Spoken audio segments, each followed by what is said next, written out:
No último episódio de Grandes Civilizações, a beleza é... bom, é linda. Mas o que é beleza?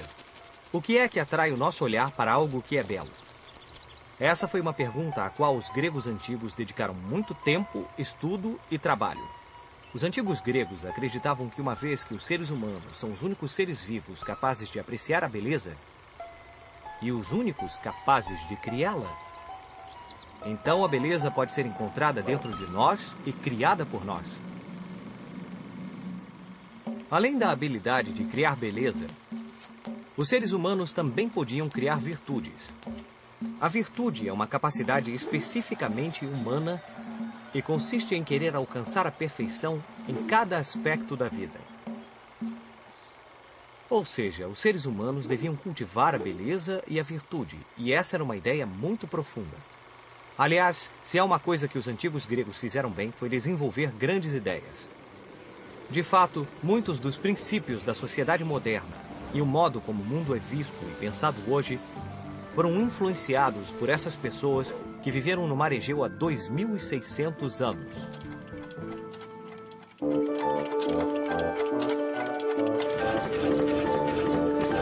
Grandes civilizações.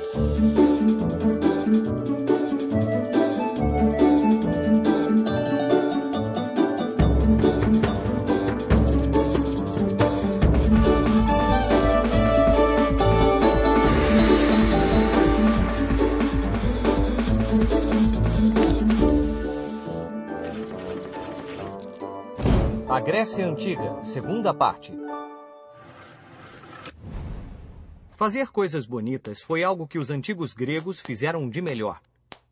Isso é porque adoravam a beleza, então queriam rodear-se de coisas belas. Por isso, os antigos gregos tornaram-se artesãos magníficos e construtores que criaram obras fantásticas que admiramos até hoje. Os antigos gregos foram os melhores artistas que o mundo já viu. A arte da Grécia Antiga é conhecida como arte clássica. Essa forma de expressar a beleza tem sido tomada como fonte de inspiração para muitas culturas ao longo da história. Primeiro, os romanos. E mais tarde, os artistas do Renascimento. Você lembra de Leonardo da Vinci? Ele pintou a Mona Lisa. Mesmo os pintores modernos têm olhado para os gregos antigos como fonte de inspiração.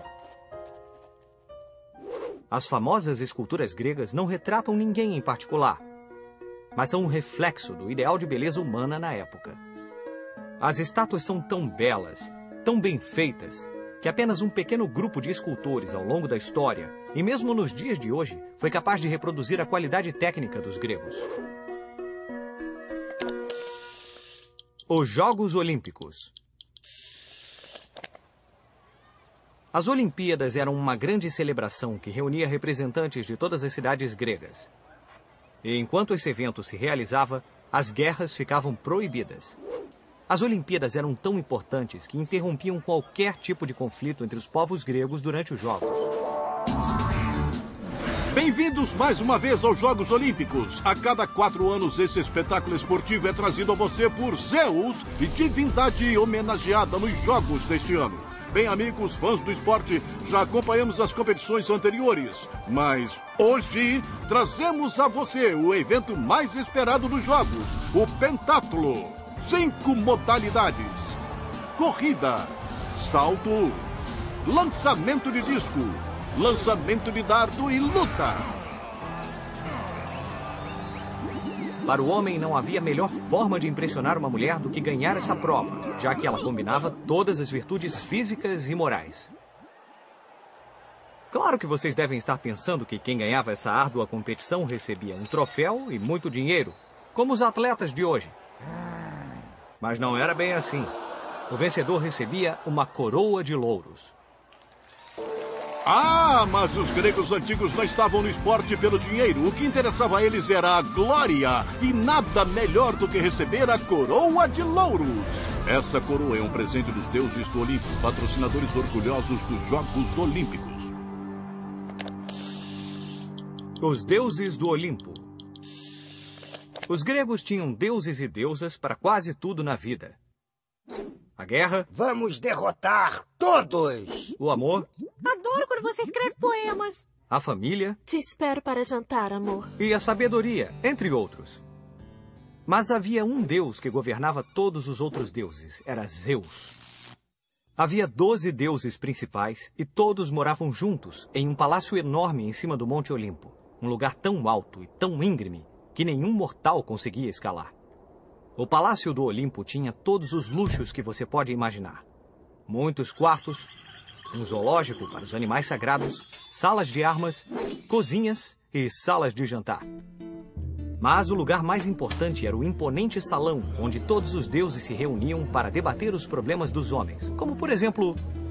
Quem nós vamos premiar hoje? Ou ainda melhor, quem nós vamos castigar hoje? Os deuses gregos eram muito parecidos com os humanos. Sentiam ódio, inveja, sentiam dor em guerras e combates e, principalmente, apaixonavam-se.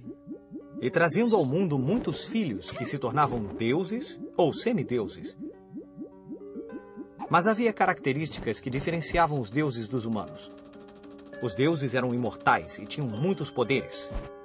Além disso, podiam controlar com as próprias mãos o destino de cada ser humano na Terra.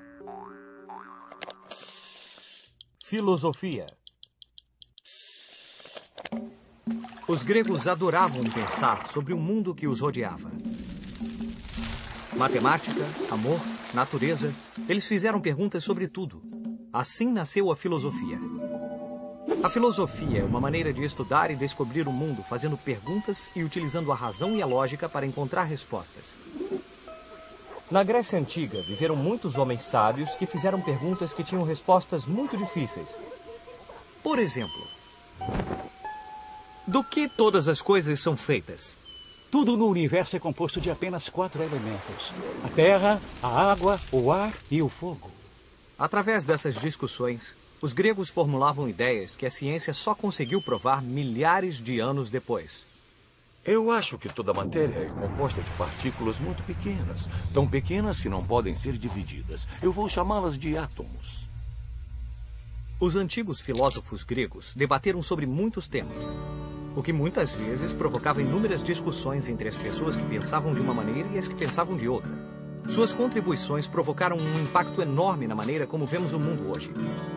O foco na tentativa de responder a perguntas de uma forma lógica e comprovada foi a base para o método científico e, portanto, a base para estabelecer o modo como encaramos a ciência hoje. Alexandre o Grande.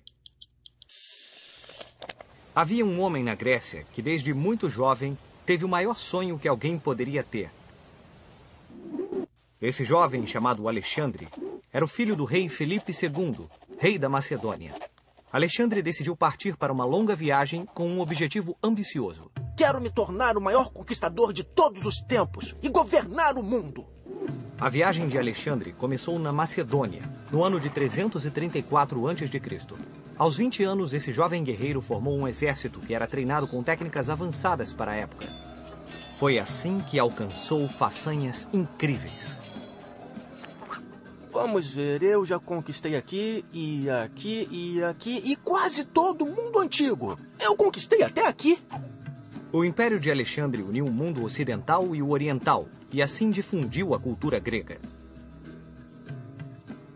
Quando Alexandre o Grande criou seu império e centralizou o poder, ele se contrapôs a um dos princípios fundamentais do espírito grego.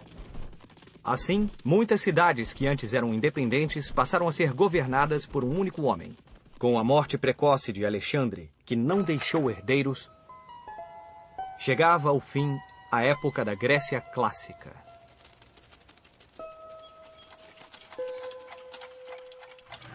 Vamos usar nossa bússola do tempo para ver o que estava acontecendo nos outros lugares do mundo nessa mesma época. O que estava acontecendo na América enquanto Alexandre o Grande tentava conquistar o mundo?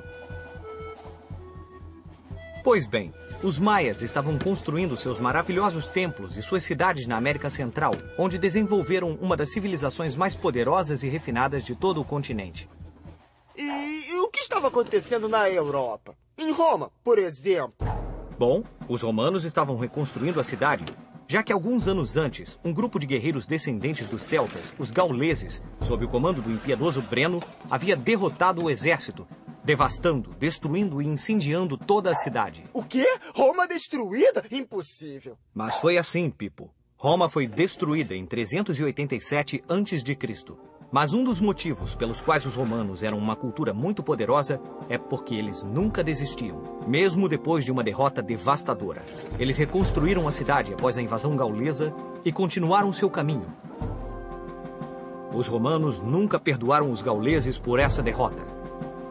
Somente 350 anos mais tarde, um general chamado Júlio César finalmente venceu os temidos inimigos.